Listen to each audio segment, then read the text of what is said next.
बच्चों, let's read this question. The question says which of the following factors affect solubility of a gaseous solute in the fixed volume of liquid solvent? Option A, nature of solute. Option B, temperature. Option C, option C हमारे पास है pressure. ठीक है, अब हमें बताना है कि कौन सा ऑप्शन करेक्ट होगा.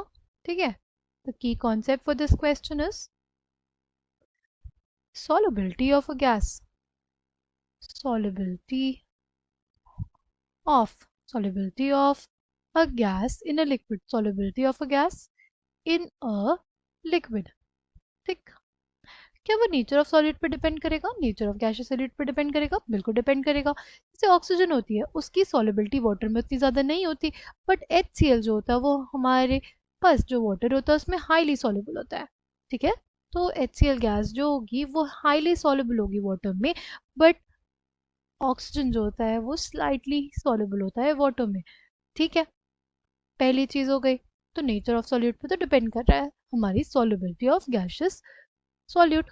ठीक, अगर बात करते हैं टेम्परेचर की, तो टेम्परेचर पे भी डिपेंड करता है.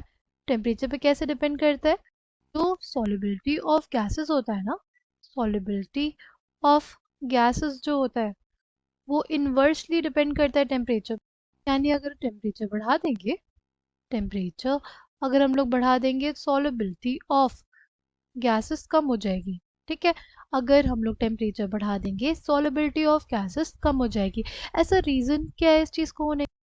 बेसिकली ये होने का रीज़न ये होता है कि जो डिसोल्यूशन होता है हमारे पास, डिसोल्यूशन जो होता है वो क्या होता है? वो एक एक्सोथर्मिक प्रोसेस है. वो कैसा प्रोसेस है?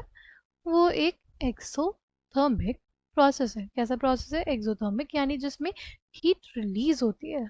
ठीक है, उसमें हीट क्या होती है? रिलीज होती है. अगर टेम्परेचर इंक्रीज करेंगे, अगर हम लोग टेम्परेचर इंक्रीज करेंगे तो जो इक्विलिब्रियम है वो डिस्टर्ब होगा, और according to Le Chatelier's principle, equilibrium will try to reestablish itself by opposing the effect.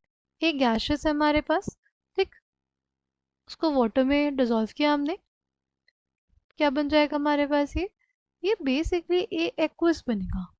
ठीक, अब इक्विलिब्रियम ये स्टैब्लिश हुआ है यहाँ पे.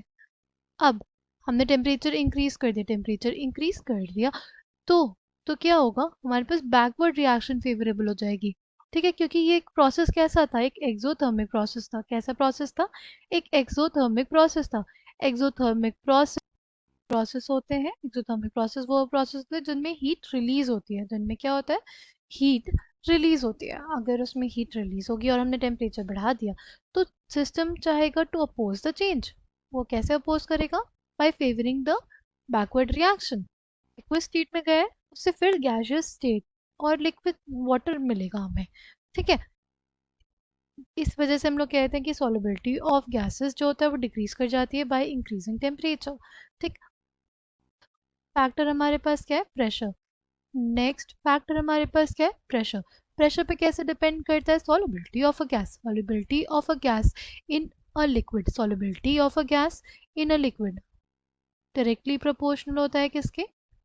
प्रेशर के. solubility of a gas in a liquid is directly proportional to pressure. किसके प्रोपोर्शनल होता है? डायरेक्टली प्रोपोर्शनल होता है प्रेशर के. जितना ज़्यादा प्रेशर रहेगा उस गैस का, उतनी ज़्यादा सॉल्युबिलिटी रहेगी. गिवन टेम्परेचर, किसी भी गिवन टेम्परेचर पे solubility of gas in liquid is directly proportional to pressure, and solubility of gases का इन्वर्स रिलेशन रहता है टेम्परेचर के साथ. वो होता है कांस्टेंट प्रेशर पे. एट कांस्टेंट प्रेशर या at given pressure, solubility of gas is inversely proportional to temperature. ठीक, तो हमारे पास यहाँ पे तीनों पे ही डिपेंड करता है. ए बी सी तीनों पे डिपेंड करता है. ए और सी पे डिपेंड करता है जब कांस्टेंट टेम्परेचर हो. ए और बी पे डिपेंड करेगा जब कांस्टेंट प्रेशर हो.